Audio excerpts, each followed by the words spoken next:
at this place. All right, what are we doing? We are here for a pretrial and also a bond violation report. Yes. So, given the results, Do you have a bond violation? Go ahead. so there's a couple of things. I guess there's three kind of things to address here. The first is the cocaine. I could talk to Miss Mitchell about it. She did pass the day after her arraignment. She denies using cocaine after her arraignment. This was her first test after being ordered on bond. And her arraignment was on the 17th and the test was the 18th. So her assertion is that it was from prior to given the bond conditions. Regarding her use of cocaine, however, she has seen a doctor at the University of Michigan where she is beginning the process to enroll in treatment there. She has an appointment tomorrow at 2:30. And they are, the letter that she provided me that's dated today says that they've spoken with the addiction treatment team and are working to place her into intensive treatment and detox services. And tomorrow will be the follow-up appointment. Regarding the THC, she does have a medical marijuana card and did provide that to community corrections. And what about her diluted sample? Go ahead. Yeah, the dilute is the third piece here. I asked her about it. I also tried to get kind of a definition from community corrections. I didn't receive one, but her explanation was that she woke up, didn't eat anything, drank some water, took her kids to school, and then went to community corrections, as is her normal routine. She didn't have any insight into what happened, and I don't know why. We both don't know why it would be diluted. We have no explanation for that.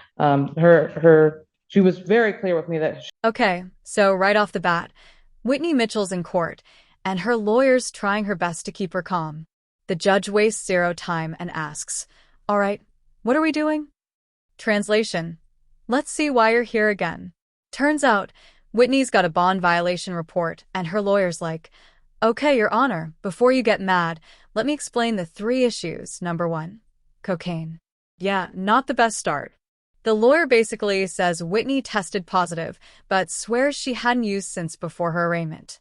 You can almost hear the judge thinking, sure, January. She also explains Whitney's got a doctor's appointment at the University of Michigan for addiction treatment. So far, we're hearing more excuses than a student who forgot their homework. She did not try to skirt community corrections or anything like that. She said she wouldn't even know how to. So given all that, Your Honor, my request is to keep her out of custody, let her go to this appointment at the University of Michigan, see if they can get her into treatment and detox. She is employed. She has two jobs and a young child. She works at the University of Michigan and at Five Guys. How old's your son? He's not young. He's 15, but 15. I still care for him every day. Drive him back and forth to school, cook him dinner. That's this individual with, I have a second offense operating while intoxicated at this point on this case. That is alleged to have occurred back in June. And I have a test result that shows up on the 18th as positive for cocaine. Her next test, though, is a diluted sample. Can I speak? Yeah. So with that I wasn't doing any drugs like cocaine or anything. I was smoking marijuana, and then I'm like, I remember I called and asked, is it okay if I can smoke? And they were like, we don't know. Then I found out yes. So I drank some bottles of water before the test. But I didn't do any hard drugs or anything. And I just really want to stay out so I can keep my jobs and stuff. And I can, because if I lose the job, then I won't be able to go to the treatment because I won't have the insurance. Yeah, it's a horrible circle you placed yourself in. Yes, it's all my fault. Oh, it absolutely is all your fault. I have a problem and I'm willing to try to get it fixed now. I Is that I'm- before or after you kill somebody with a car? I I mean, don't, this is your second offense, or at least alleged second offense. Your Honor, I don't plan on killing anyone. I really plan on. Nobody ever does. Okay, I'm sorry, Your Honor. I just want to stay out for my son and my job. Now the lawyer moves on to part 2. THC. Good news. It's legal for her. Bad news. She still tested weird. Then part 3. The diluted sample. Basically, too much water. Whitney's story. I just woke up, didn't eat, drank water, took my kids to school, and boom, my test came out watery. Classic hydration defense. The lawyer's begging the judge, please don't lock her up. She's got 2 jobs and a 15-year-old son. And the judge? You can already feel that I've heard this 1,000 times, energy building up. So when you were doing the cocaine, how much were you thinking about your son?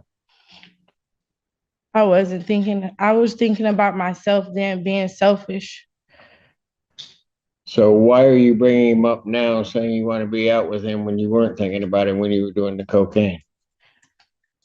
Because to see the look on his face when I told him I was coming, and to think to prioritize that stuff ahead of him, and what the good stuff I finally do have going in my life. When I start doing good, I just want to be on a straight and narrow and get clean and stay out. I don't want to have to start from scratch. No, my mercy is in your hands.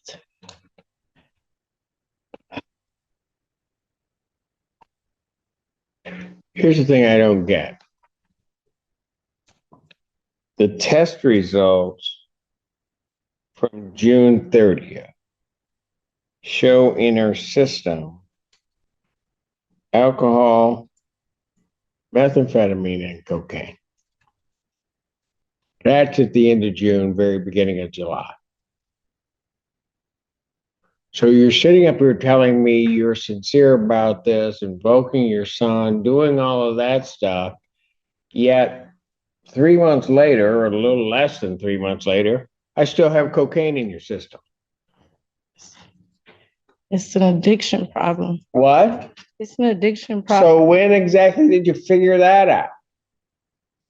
Now I'm going through all this stuff. Yeah, you want to get here. You're an addict. You're going to get here and try to tell me anything and everything in the world to try to keep yourself out of trouble and keep from being accountable. That's what you're doing. I just want to keep the positive things going in my life. I'm willing to admit my wrongs. Like,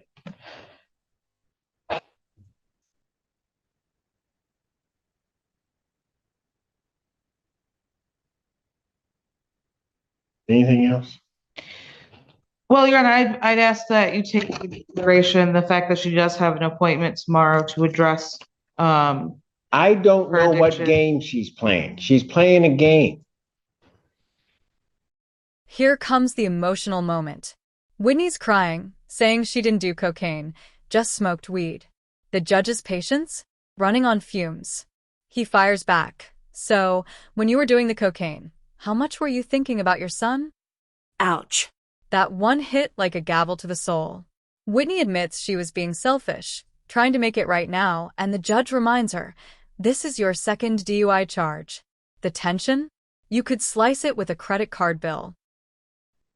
If the court If does, she was really serious about it.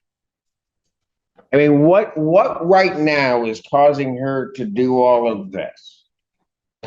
Being in court? Well, she knew she was headed there from the time that she got stopped on this. And why is it taken over 30 days from the time of her arraignment for all of a sudden for her to have this appointment?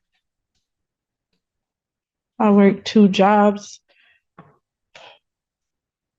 I just don't want to lose everything. and Your Honor, we have been in communication. We talked about this. She's she's willing to do treatment. I think she's admitted to the court that it would be helpful for her. I agree. On a lot of these cases, it's helpful, right? I guess I'd ask the court take that into consideration today. If the court does remand her, I don't know what she's gonna do the moment she walks out of here. I have no idea. I'm gonna go to work. I have no idea what she's gonna do. The sad fact of the matter is, I don't think she does either. Because the cold hard reality is, June, she's picked up. She has cocaine and meth in her system, as well as alcohol. So I'm surprised she's not dead. She has a previous drunk driving before that. So between the end of June, so let's just say the beginning of July, coming up into September, she's still using.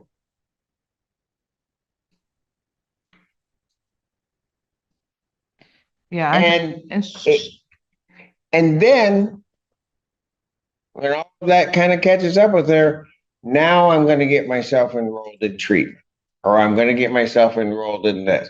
But even from the point of the time that she first saw me on the 17th of September till now, she hasn't done anything. Really. She's got an appointment tomorrow. How come that appointment isn't taking place 4 weeks ago, if not 3 or 4 months ago, quite frankly? Oh,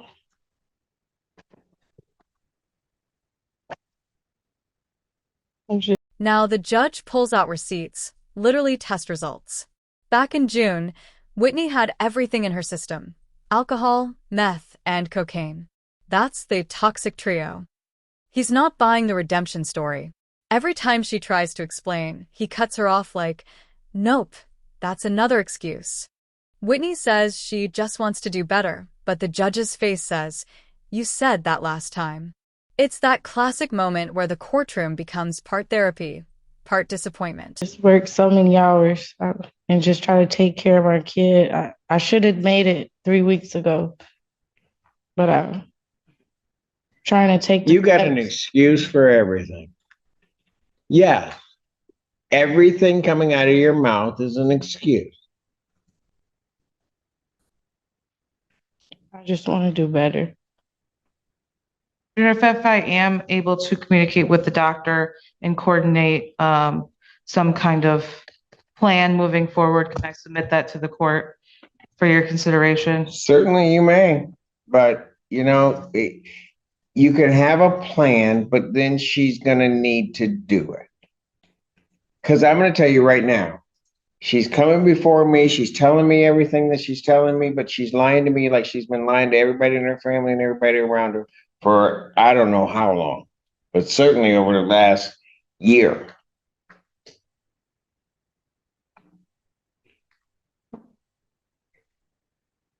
Well, young lady, game's up.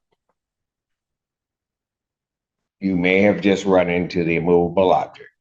If you're going to tell yourself that you're going to do this, then you're going to do it. But you're not going to come up here and just kind of give me this and that.